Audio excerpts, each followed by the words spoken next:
Welcome back to the deep dive. Today we're tackling something really disturbing.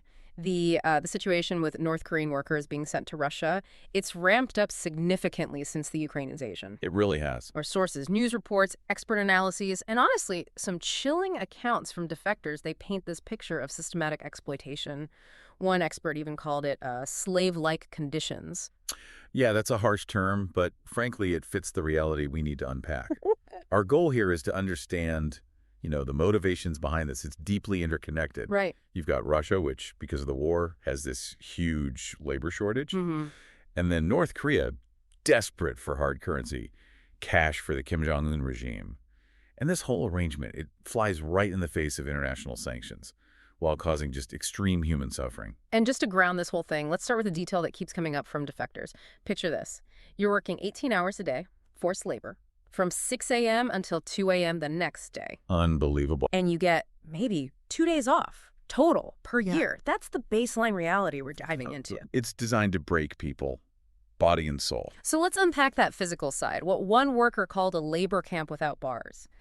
That 18-hour schedule, it's not an exaggeration. No. And the physical toll is immediate. One guy described waking up and his hands were so stiff, like paralyzed from mixing concrete the day before, he literally couldn't open his fists. Wow. They talk about feeling like they're really struggling on the edge of death. And it's not just the hours, it's the danger.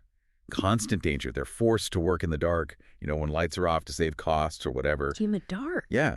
And with almost no safety equipment. Think about that on a construction site. It's set up for maximum output, minimum safety. Human lives are secondary. That sounds like deliberate neglect built into the system. And if the conditions don't get you, the supervisors might. Beatings are common. Oh, absolutely.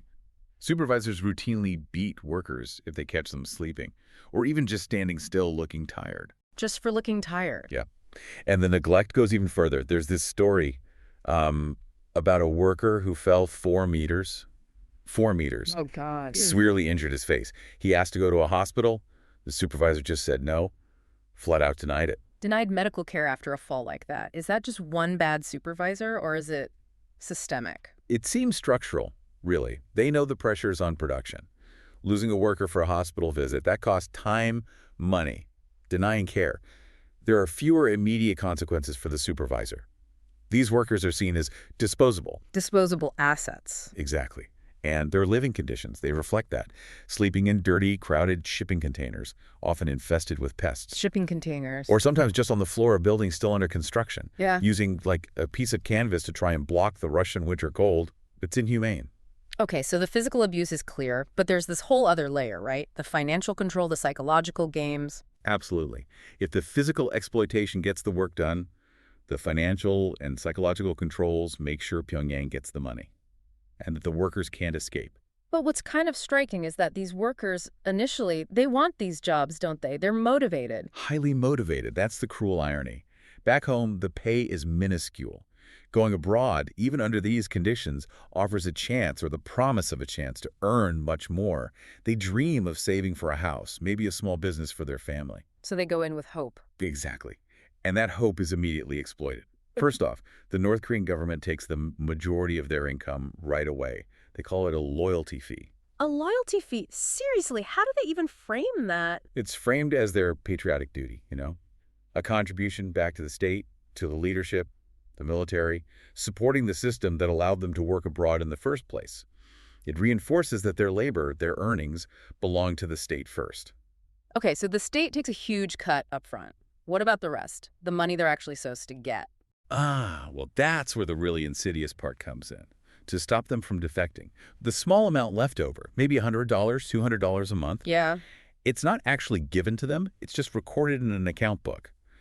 They're told explicitly, you get this when you return home to North Korea. So they never see the cash while they're in Russia? Correct.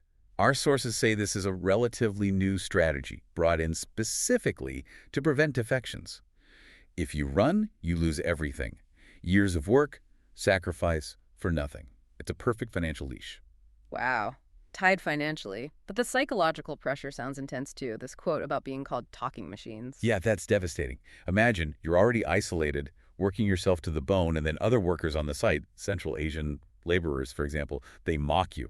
call you not people, but talking machines. It strips away your dignity. And that's compounded by the pay difference. Right. Massively. We heard that North Koreans are doing the whole job, basically all the hard labor, for that tiny deferred payment. Meanwhile, Central Asian workers might do only 1/3 the work, but get paid 5 times the salary. 5 times the salary for 1/3 of the work. You'd see that every single day. Every day, you're working alongside someone doing way less, earning way more, while you know your own small payment is maybe, possibly waiting for you thousands of miles away, if you ever make it back. If being the operative word, especially given the final twist. The ultimate betrayal. Defectors talked about supervisors telling them straight up, you might not get paid anything when you return.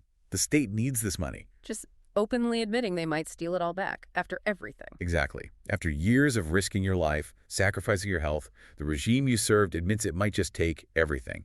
It erases even that last bit of hope tied to the deferred pay. An impossible situation. Okay, let's zoom out. Why is Russia doing this? Why risk the diplomatic fallout, circumventing a global ban? Well, the immediate answer links right back to Pyongyang's need for cash. It's the war in Ukraine. Russia has a huge labor shortage. Yeah. Men killed, deployed, fled the country. Exactly. So they desperately need workers. Construction, logistics, you name it. And North Koreans are convenient. Analysts call them the perfect solution from Russia's perspective. They're cheap, they're known to be diligent, hard workers, and critically, they don't cause trouble. Because they're so tightly controlled by their own government, even abroad. Precisely. Their compliance is basically guaranteed. And for Kim Jong-un, it's a lifeline. Millions of pounds in hard currency flowing into a regime choked by sanctions. And those sanctions were put in place for a reason, right? Specifically, the 2019 UN ban on labor exports. Yes. That ban was intended to cut off funding streams to North Korea's nuclear weapons and ballistic missile programs. So this labor arrangement isn't just about exploitation. It's directly undermining international security efforts. So, Russia is actively helping North Korea skirt sanctions meant to stop WMD development. How are they managing this legally? Or pseudo-legally? They're using a pretty blatant workaround. Student visas. Student visas. For construction workers and factory laborers. Yep. It's a thin veil, really. An open secret. And the numbers back this up, don't they? Massively. In 2024, the number of North Koreans entering Russia shot up 12 times higher than the previous year. 12 times? Yeah. Over 13,000 North Koreans came in. And guess how many were on student visas? Nearly 8,000. The vast majority. It's clearly a coordinated effort to bypass the UN ban. And where are they ending up? All over. Construction sites, garment factories, even IT centers reportedly. But the future deployment is even more concerning. Russian officials openly admitted plans to send 5,000 North Koreans to rebuild the Kursk region. Near the border with Ukraine. Yes. And intelligence suggests the next step is sending them directly into Russian-occupied territories in Ukraine for reconstruction work. So potentially putting them in active conflict or post-conflict zones. Most likely, yes. Essentially using them to rebuild areas destroyed by the war that caused Russia's labor shortage in the first place. The level of control required for all this? Right. It sounds absolute. And sources say it's getting even tighter, especially since 2023. It is. The Iron Fist is tightening. The control starts the second they land. They're met by North Korean state security agents, the secret police, basically right at the airport. Keep escorted directly. Escorted straight to the worksite, constant monitoring, and they're immediately told the outside world is our enemy. Keep them isolated, ideologically pure. But even the tiny bits of freedom they might have had are shrinking. Yes, significantly since 2023. Those monthly collective outings, maybe their only chance to see a Russian town, even under supervision, those have been almost entirely canceled. Wow. And the rules for even necessary movement, like going to buy supplies, have changed.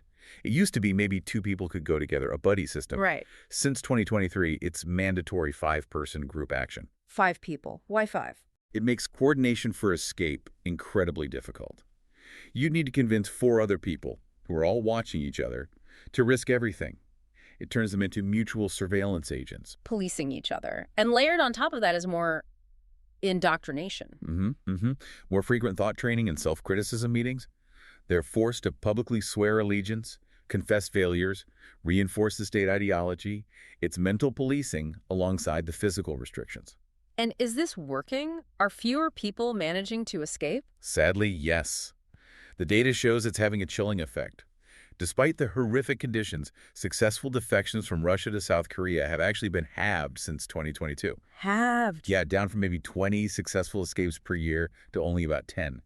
Getting past this intensified surveillance is becoming almost impossible. So escaping requires something extraordinary, like the story of Kim. Right. For him, the breaking point was that ultimate betrayal we talked about, realizing the state planned to steal his final pay, everything he'd worked for. That was the catalyst. It seems so. He took an immense risk, secretly bought an illegal used smartphone, strictly forbidden, of course, used it to call a taxi, and then undertook this incredibly dangerous journey, thousands of kilometers to find safety. When the system removes even the illusion of reward, desperation takes over.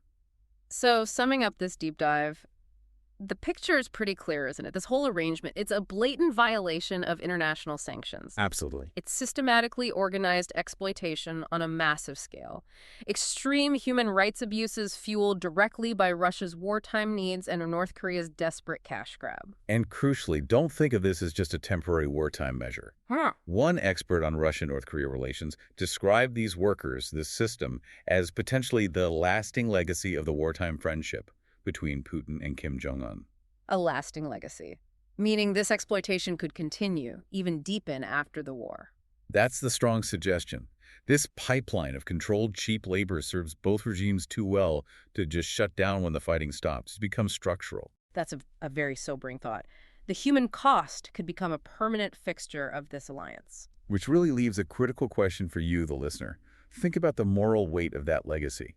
What does it actually mean for international rules, for monitoring, when something as simple as stamping student visa on a passport can effectively neutralize global sanctions? Sanctions designed specifically to protect human rights and prevent the funding of dangerous weapons programs. How easily diplomatic loopholes can perpetuate suffering. Exactly. We see the proof right here. It ensures the exploitation continues, largely unchecked. Something to really consider.